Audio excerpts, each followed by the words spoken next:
Hello and thank you for clicking on this video. My name is Daan and today we are talking about the carnivore diet of Jordan Peterson. In this video we'll be talking about the carnivore dieting strategy, Jordan's favorite foods and what he eats in a day. And as we discuss the health applications and the weird sides of the carnivore diet, please feel free to leave a like and hit the subscribe button as it really helps out this content and lets me know that you want to see more. But without further ado, let's get right into it. Let's actually start by talking about Jordan Peterson's road into the carnivore diet. It all starts with Mikhaila Peterson, which is Jordan Peterson's daughter. Her personal health directly led to Jordan Peterson trying the carnivore diet, so we'll quickly go over her history and then discuss how Jordan Peterson got into it.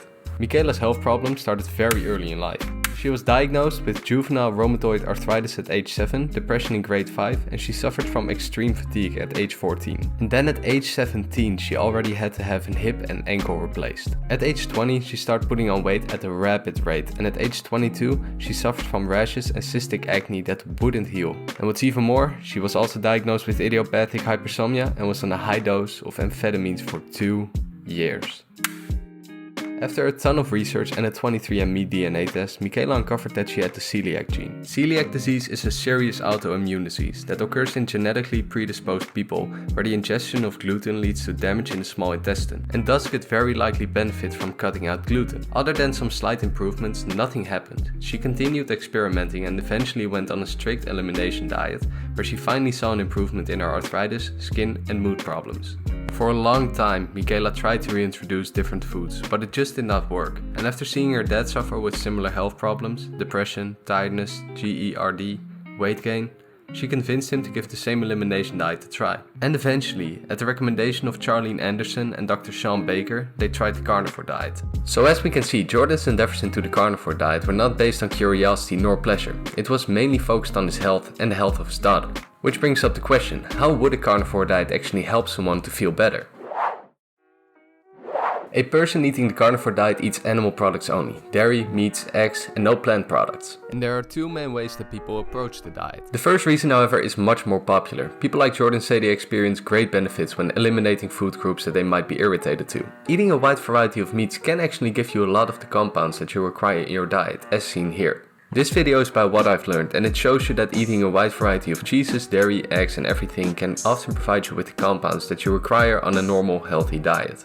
But of course we also need to talk about fiber. Fiber is a key nutrient that you actually do miss on the carnivore diet and you will experience a watery stool when trying the diet. However, a lot of proponents for the carnivore diet say that they don't experience that bad of a watery stool and that the fiber isn't as necessary as people have often claimed before. Have a look at the current governmental advice. They consider that fibre is the best available treatment for constipation. But this opinion doesn't bear scientific scrutiny. So that begs the question, is the diet actually safe? Due to Jordan publicly talking about his experience with the carnivore diet, it has gained a large following. And most of the people who tried it are still alive, so at least that's good. But there isn't enough scientific data to back up the claim that a carnivore diet or meat-only diet is healthy or safe. So I definitely do not recommend you try it unless that scientific data exists. And of course, a safer alternative would be the keto diet, as it is a low-carb diet that provides you with many nutrients and is proven to be safe and even effective in weight loss. But I can still see how a meat-only diet would be a little bit difficult to grasp, so let's actually talk about Jordan Peterson's favorite foods and what he eats in a day. And this is where a very interesting part comes in, because Mikhaila has had a bad reaction to almost any food out there, and the only thing she can really eat is beef, salt and water. Mikhaila once told of a story to The Atlantic, where she ordered a steak that only had pepper on it. I was like, whatever, it's just pepper, she told me. Then she had a reaction that lasted 3 weeks and included joint pain, acne and anxiety. And Jordan also said this on the Joe Rogan Experience. Inflammatory response to something called sulfites, and we had some apple cider that had sulfites in it, and that was really not good. Like, I was done for a month. You were done for a month? Oh yeah, it took me out for a month. It was awful. The day I talked to Sam was like the worst day of my life. Not because of talking to Sam, but it was just physical. Oh Jesus, I was so dead. So this brings us to an interesting point. Jordan only eats beefsteak, salt and water. While this is absolutely an extreme form of the carnivore diet, he says he's doing fine. He has gotten his blood work done multiple times and it all checks out. So technically we could look at a normal day of eating for Jordan Peterson. Alright, bring it up. Get it up here. Yeah, that's it. Okay, instead of going deeper into the salt, beef and water diet, let's actually touch upon the final few points regarding the carnivore diet. Because this situation is kind of weird. Normally when we talk about these types of diets, they often come from less respectable types of people. 1 year ago, Shannon developed a deadly addiction to drinking gasoline. Since then, she's gone from tasting the toxic liquid on her fingers to taking swigs of it every day. And we often write those diets off because we don't trust them for one bit. But some people just like a challenge and meat. A lot of meat.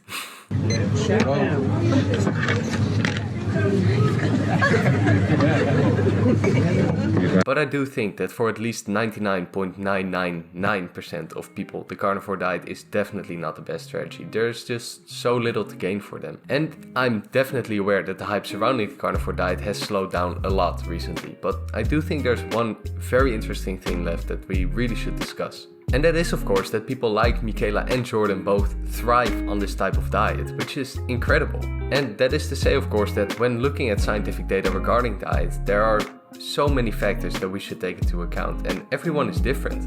Like, there are small differences, and then you have people who thrive on a meat-only diet. That is huge. And I think something that's really under-discussed in the scientific literature and in the fitness and health scene.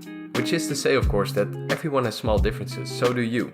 So if something doesn't work for you, you should try something else. Of course, it's important to look at scientific consensus and see what the basis is, but there is a chance that something out there just doesn't work for you, and you should switch it up and see what works best.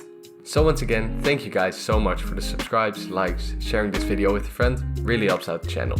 And of course, become part of this community. Ask questions, help each other out in the comments down below. I'll be down there as well, and let's all try to be the best we can be. Okay, gotta go.